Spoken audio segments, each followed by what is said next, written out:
धार्मिक आज़ादी जो हमारी कहीं ना कहीं इसको हनन हो रहा है, और जो सौहार्द है शहर का, जो हमारे गंगा जमनी तहजीब कहलाती है, उसको भी कहीं ना कहीं ठेस पहुंचती है। 2 ड्रोन कैमरा है, उससे हम लोग पूरा जुलूस के आसपास जितने मोहल्ले हैं उन सब में छत में क्या क्या अनावश्यक चीज़ें रखी या नहीं रखी, इस तरह का पूरा चेकिंग भी कर रहे हैं रोज। तिरपाल से मस्जिदों को ढक दिया गया है। चप्पे चप्पे पर पुलिस बल को तैनात किया गया है। ड्रोन की मदद से हर तरफ निगरानी रखी जा रही है। हर शख्स पर नजर भी रख रहे हैं, वो बस इस वजह से ताकि होली के मौके पर किसी तरह का कोई बवाल ना हो, हंगामा ना हो।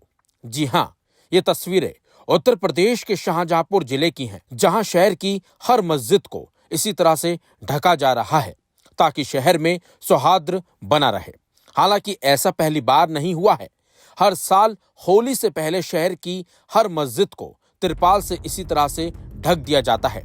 चलिए अब आपको बताते हैं कि आखिर ऐसा क्यों किया जाता है। तो बता दें आपको, शाहजहांपुर जिले में जूता मार होली खेली जाती है। जूता मार होली खेलने की परंपरा पिछले 300 सालों से चली आ रही है। ऐसे में जिला प्रशासन हर साल की तरह इस साल भी अलर्ट पर है और जिस रूट पर होली का जुलूस निकलेगा उस रास्ते में पड़ने वाली मस्जिदों को तिरपाल से ढक दिया गया है ताकि किसी भी तरह का कोई बवाल न हो। और तो और इलाके में भारी पुलिस फोर्स की भी तैनाती की गई है। दरअसल 14 मार्च यानी जुमे वाले दिन होली पर शाहजहांपुर में लाट साहब का लंबा चौड़ा जुलूस भी निकलेगा। इसमें एक शख्स को लाट साहब बनाकर भैंसा गाड़ी पर बैठाया जाता है। लोग उस पर रंग जूते चप्पल बरसाते हैं। इसलिए सुरक्षा व्यवस्था का तर्क देकर मस्जिदों को ढका जा रहा है ताकि मस्जिदों में रंग गुलाल ना पड़े और कोई सांप्रदायिक विवाद ना हो। इसके लिए शहर में निकलने वाले बड़े लाट साहब और छोटे लाट साहब के जुलूस के रास्ते में पड़ने वाली 32 से ज्यादा मस्जिदों को आपसी सहमति से ढक दिया जाता है। मस्जिद ढकने को लेकर मुस्लिम पक्ष के लोगों का कहना है कि पहले भी मस्जिदों को ढका जाता था, लेकिन समय के साथ साथ बहुत कुछ बदल गया है और कहीं न कहीं मुस्लिमों की आज़ादी को खत्म किया जा रहा है। शाहजहांपुर के अंदर लाट साहब का जुलूस चौक क्षेत्र से निकल के और शाहजहांपुर के कई इलाकों से होता हुआ और वापस कोतवाली क्षेत्र में जामा मस्जिद के पास ही ख़त्म होता है।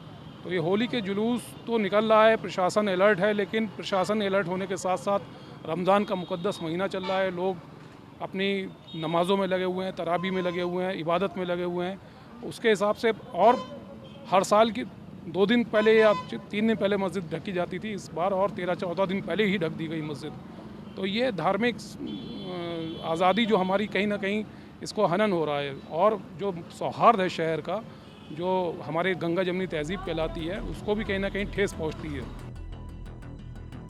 वहीं सुरक्षा के लिए मस्जिद के बाहर पुलिसकर्मियों की तैनाती की जाती है। साथ ही होली से पहले ड्रोन कैमरे से जुलूस के रूट पर पड़ने वाले घरों की छतों पर चेकिंग की जाती है। इतना ही नहीं, जुलूस के रूट पर लगे सभी सीसीटीवी कैमरे एक्टिव मोड पर रहते हैं ताकि किसी भी तरह की घटना को होने से पहले रोका जा सके। ITMS में जो कैमरा लगी हुई है उससे भी हम लोग निगरानी करते हैं। इसके अलावा जो ड्रोन कैमरा है उसको भी हम लोग इस्तेमाल करते हैं। अभी जो हमारे पास मौजूद है 2 ड्रोन कैमरा है, उससे हम लोग पूरा जुलूस के आसपास जितने मोहल्ले हैं उन सब में छत में क्या क्या अनावश्यक चीज़ें रखी या नहीं रखी, इस तरह का पूरा चेकिंग भी कर रहे हैं रोज़। जुलूस का प्रभारी और जोन सेक्टर में जो विभाजित किया गया उन सब को हम लोग ड्यूटी लगा चुके हैं। एक एडिशनल एसपी का रैंक अधिकारी दोनों जुलूस का अलग अलग इंचार्ज रहते हैं और आगे पीछे DSPs का ड्यूटी लगाते हैं, और जो सेक्टर में उन लोगों को इंस्पेक्टर्स के रूप में ड्यूटी लगा के पूरा एक बॉक्स फॉर्मेशन भी निकालते हैं। पूरा तैयारी हो चुकी है, हम लोग सकुशल संपन्न कराएंगे। वैसे तो ये जुलूस गुलामी के टाइम अंग्रेजों की तरफ से किए गए जुल्मों के विरोध में निकाला जाता है। शाहजहांपुर के लोग अपना गुस्सा जाहिर करने के लिए एक शख्स को लाट साहब बनाकर उसे भैंसा गाड़ी पर बिठाते हैं। लाट साहब अंग्रेजों का प्रतीक है जिसे जूतों चप्पलों और झाड़ू से पीटा जाता है। लेकिन समय के साथ साथ अब काफी चीजें बदल चुकी हैं और यही वजह है कि मस्जिदों को ढकने का सिलसिला शुरू कर दिया गया है। बता दें आपको, होली को देखते हुए पूरे उत्तर प्रदेश में हाई अलर्ट जारी किया गया है क्योंकि रमजान का महीना चल रहा है और ऐसे में जुमे के दिन ही होली का त्योहार भी पड़ रहा है। इसी वजह से प्रशासन अलर्ट मोड पर है ताकि किसी भी तरह की अप्रिय घटना को रोका जा सके। फिलहाल इस कोने बस इतना ही। देखते रहिए लाइव हिंदुस्तान।